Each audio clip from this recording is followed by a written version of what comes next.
Buenos días, queridas almas bellas.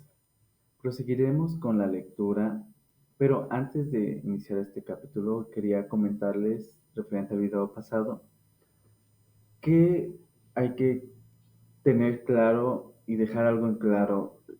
Dios no crea las enfermedades. La voluntad de nuestro Padre no es que estemos enfermos y que la pasemos mal. Es todo lo contrario. Dios solo quiere la salud perfecta y el amor y un sueño bonito en nuestras vidas. Es lo que realmente quiere, es su voluntad. Entonces, ¿de dónde radican estas enfermedades? Del miedo, de la voluntad egoica, de hacerle caso a nuestros miedos.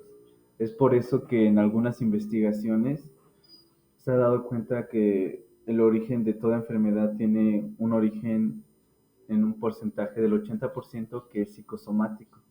¿A qué me refiero? Que las enfermedades se generan debido en su mayor porcentaje a nuestras creencias y nuestras emociones, ya sea emociones no sanadas, emociones no expresadas o mal expresadas y creencias pues limitantes o negativas.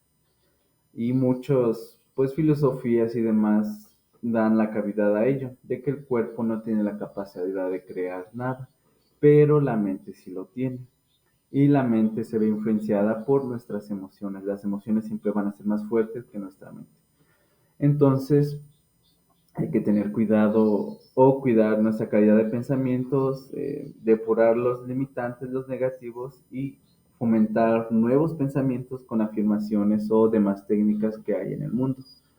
De igual manera, expresar nuestras emociones, ya sea aceleradamente o naturalmente, como lo prefieran. Hay muchos autores con muy buenas técnicas para expresar estas emociones rápidamente. Yo las he experimentado. En este caso a mí se me hace algo tonto, absurdo, el expresar, no sé, una emoción, la misma emoción para sanar este mismo acontecimiento durante un año, por decirlo así, cuando probablemente en un mes o en una semana puedes sanarlo con estas técnicas de expresión de emociones aceleradamente. A su vez, quería compartirles que la voluntad de Dios es que estemos bien sanos y estemos lo más constantemente felices. Pero para ello hay que soltar nuestros miedos, o enfrentar nuestros miedos, o trascender nuestros miedos. Hay que hacer algo con estos miedos. Y sobre todo prestarles atención, ¿por qué están aquí? ¿Qué quieren enseñarnos? ¿Qué es lo que nos quiere enseñar este miedo? Y bueno, sigamos con la lectura del día de hoy. Los seres iluminados. La iluminación es simplemente un reconocimiento, no un cambio. Hay personas que han vivido sobre la tierra y quizás haya personas que actualmente viven en ella, cuya mente ha sido completamente sanada por el Espíritu Santo.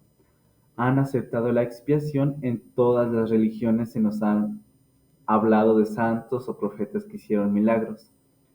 Eso se debe a que cuando la mente regresa a Dios, se convierte en un receptáculo de su poder. El poder de Dios trasciende las leyes de este mundo. Los santos y los profetas, al aceptar la expiación, han realizado su Cristo interior. Se han visto purificados de pensamientos atemorizantes y lo único que permanece en su mente es el amor. A estos seres purificados se les llama iluminados. La luz significa comprensión, los iluminados comprenden. ¿A qué nos referimos? Estos seres iluminados no es que sean muy diferentes o que muy pocos sean los que pueden ser iluminados, sino que simplemente reconocieron y pues llevaron un entrenamiento mental para soltar sus miedos, para percibir la percepción correcta de Dios, para aceptar esta percepción y aplicarla en todos los momentos de sus días. Esa es la gran diferencia. Y no es solo que unos pocos puedan, todos podemos y todos debemos más bien. Yo espero realmente que como seres humanos se empiece a promover más esta percepción de amor. Ya soltemos las cadenas de estar sobreviviendo y empecemos a vivir. La voluntad de nuestro Padre es que estemos aquí viviendo lo más felices y amorosos y saludables y ricos posibles. No que la estemos pasando mal. Ya soltemos el estar queriendo luchar y sobreesforzarnos. Ya no es necesario. Ya hay nuevas tecnologías, ya hay nuevas aventuras, ya hay nuevas maneras de vivir. No tenemos por qué estancarnos ni vivir de la misma manera en base al miedo. Los iluminados no tienen nada que nosotros no tengamos. Llevan dentro el amor perfecto como nosotros. La diferencia está en que ellos no tienen nada más. Los seres iluminados, entre ellos Jesús, existen en un estado que están solo latentes en el resto de nosotros. La mente crística no es otra cosa que la percepción del amor incondicional. Tú y yo tenemos la mente de Cristo en no menor medida que Jesús. La diferencia entre Él y nosotros es que nosotros nos sentimos tentados de negarla. Nos sentimos tentados al ir al miedo. Él está más allá de eso. Cada uno de sus pensamientos y de sus actos emana del amor, el amor incondicional o el Cristo dentro de él. Es la verdad que nos hace libres, ya que es la perspectiva que nos salva de nuestros propios pensamientos atemorizantes. Desde el punto de vista evolutivo, Jesús y otros maestros iluminados son nuestros hermanos mayores. De acuerdo con las leyes de la evolución, una especie se desarrolla en cierta dirección hasta que esa forma de desarrollo deja de estar bien adaptada para la supervivencia.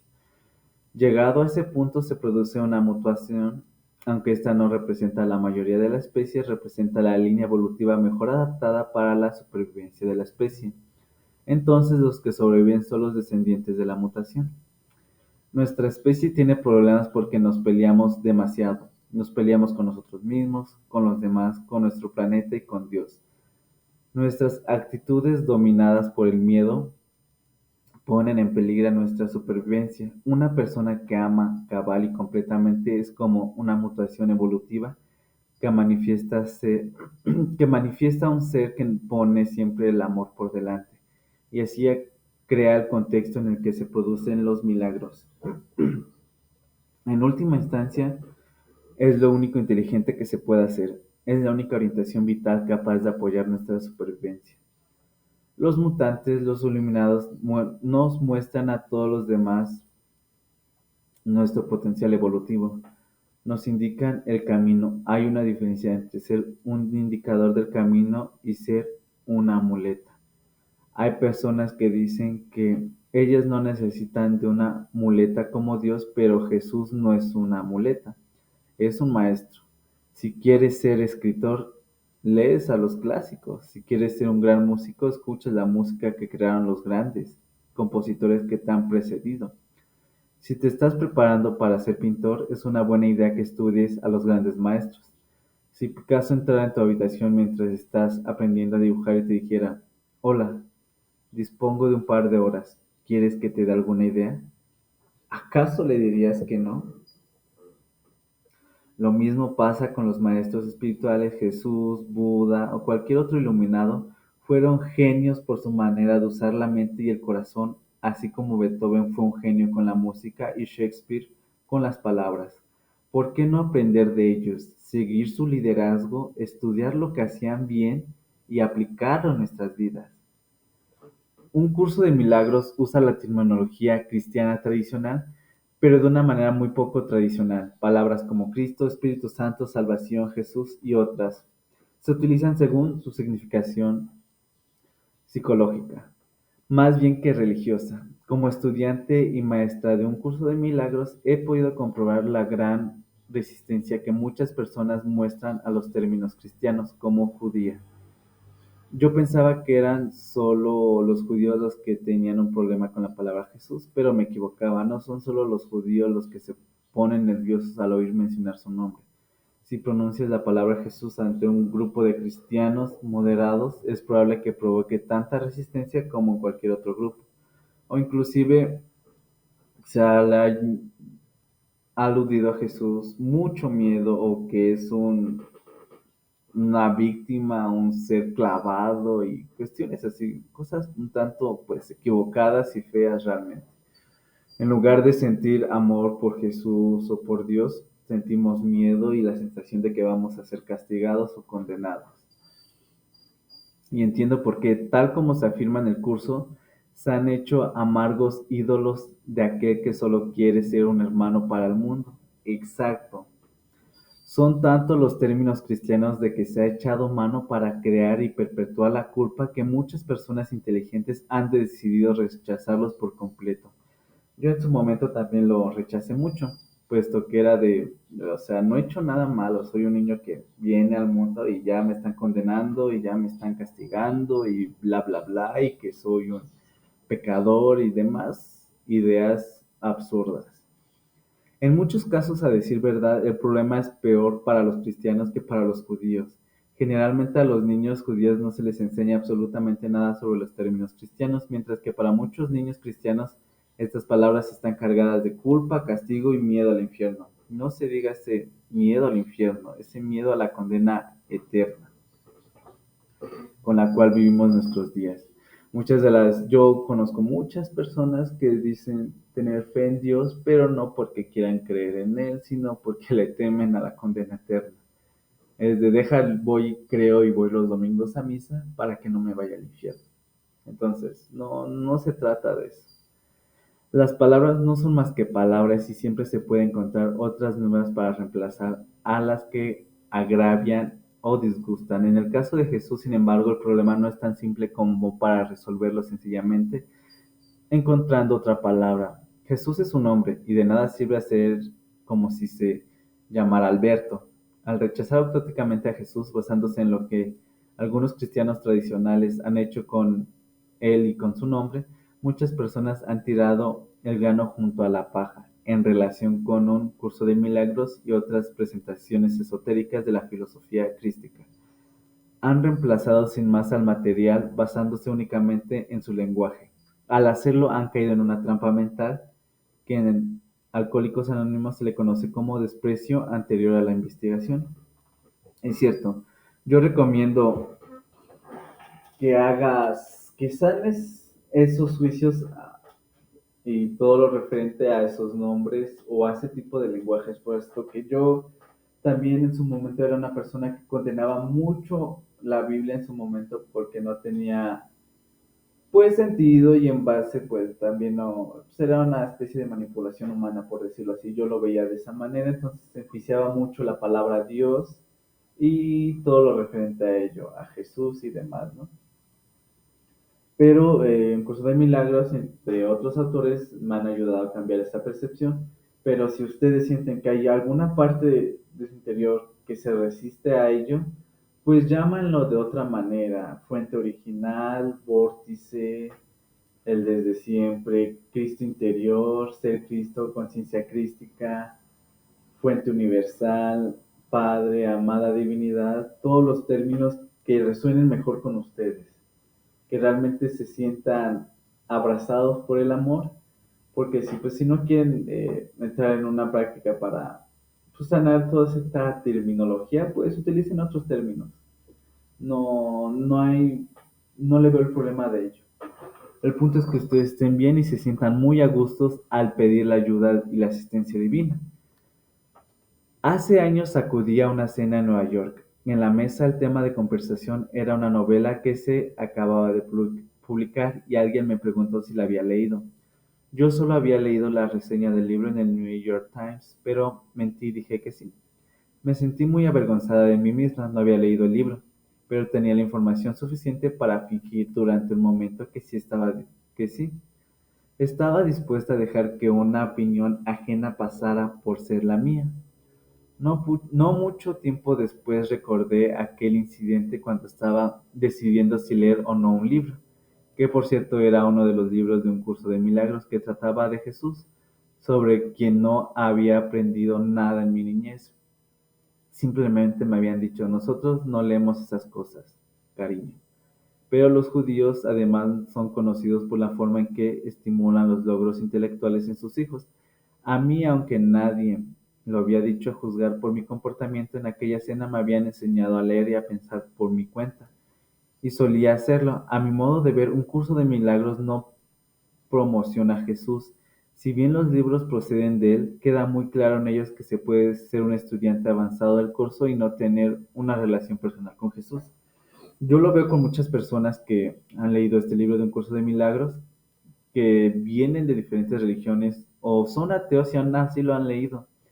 ¿Por qué? Porque un curso de milagros para ellos es un libro para aprender a perdonarse, para aprender a perdonar, es un libro de motivación personal, o este libro se vuelve aquello que tú necesitas más en tu momento. No tiene nada que ver muchas de las veces con este ser mítico llamado Jesús. Es todo aquello que tú quieras que sea. El curso entiende nuestras resistencias, pero no las alimenta. Es hora de que se produzca una verdadera revolución en nuestra manera de entender la filosofía crística, y muy particularmente en nuestra manera de entender a Jesús. La religión cristiana no tiene ningún monopolio sobre Cristo ni sobre el propio Jesús. En cada generación debemos volver a descubrir lo que es verdad para nosotros. ¿Quién es Jesús? Es un símbolo personal del Espíritu Santo. Al haber sido totalmente sanado por el Espíritu Santo, se ha vuelto uno con él. Jesús no es el único rostro que toma el Espíritu Santo. Es uno de ellos. Es decididamente una vivencia de la cima de la montaña, pero eso no quiere decir que sea el único que está ahí arriba. Si tú eres más allegado al budismo o a cualquier otra práctica, pues verás a Siddhartha Gautama o cualquier otro Buda que haya existido como el Espíritu Santo. O simplemente con el tiempo ves al Espíritu Santo en todas las cosas. De hecho, hay muchos autores que denominan al Espíritu Santo con nombres normales, o sea, Richard, Abraham, o nombres bíblicos o filosóficos, o con los que se sientan más en comunión, y de esta manera puedan verlo como algo que les hará bien, algo que realmente pertenece al amor. Incluso algunos llaman a este Jesucristo, a este personaje o a este hermano mayor que es nuestro, Cristo Bron, ¿no? Son términos que se familiarizan, se sienten a gusto y realmente sienten que los aman y que están aquí con ustedes. Entonces, utiliza el término que más te favorezca y más te haga creer en él y en ti, y en que todo va a estar bien y en que todo puede ser mejor. Jesús vivió en este mundo del miedo y solo percibió el amor. Cada acción suya, cada palabra, cada idea estaba guiada por el Espíritu Santo, no por el ego. Fue un ser totalmente purificado. Pensar en él es pensar en el amor perfecto que hay dentro de nosotros y por consiguiente invocarlo. Jesús alcanzó la realización totalmente de la mente crística, y le confirió entonces el poder de ayudar al resto de los humanos para que lleguemos a ese lugar que está dentro de nosotros mismos. Tal como él mismo afirma en el curso, yo estoy a cargo del proceso de expiación. Como comparte con Dios la visión de las cosas, se ha convertido en esa visión.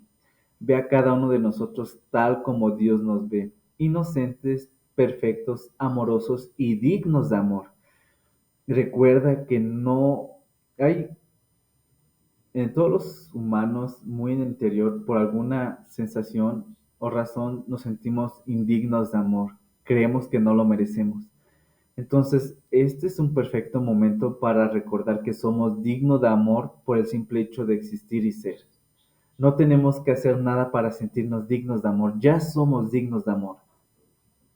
Y nos enseña Jesús a vernos de esta manera. Así es como nos guía para salir del infierno y llevarnos al cielo. Ver con sus ojos es expiar los errores de nuestra percepción. Ese es el milagro que lo opera en nuestra vida. La luz mística que irrumpe desde el interior de nuestra alma. Nuestra mente fue creada para que fuera un altar al Hijo de Dios. Él representa al Hijo de Dios. Adorarlo es adorar el potencial de amor perfecto que hay en todos nosotros. Los cuentos de hadas son alusiones místicas al poder del ser interior, transmitidas de generaciones en generación. Son historias de transformación. Cuentos como los de Blancanieves y la Bella Durmiente son metáforas de la relación entre el ego y la mente divina. La mala madrastra, que es el ego, puede hacer dormir a la Bella Durmiente o a nuestro Cristo interior, pero jamás podrá destruirlos. Lo que ha sido creado por Dios es indestructible. Lo más destructible que ella puede hacer es hechizarnos, hacer que la bella se duerma.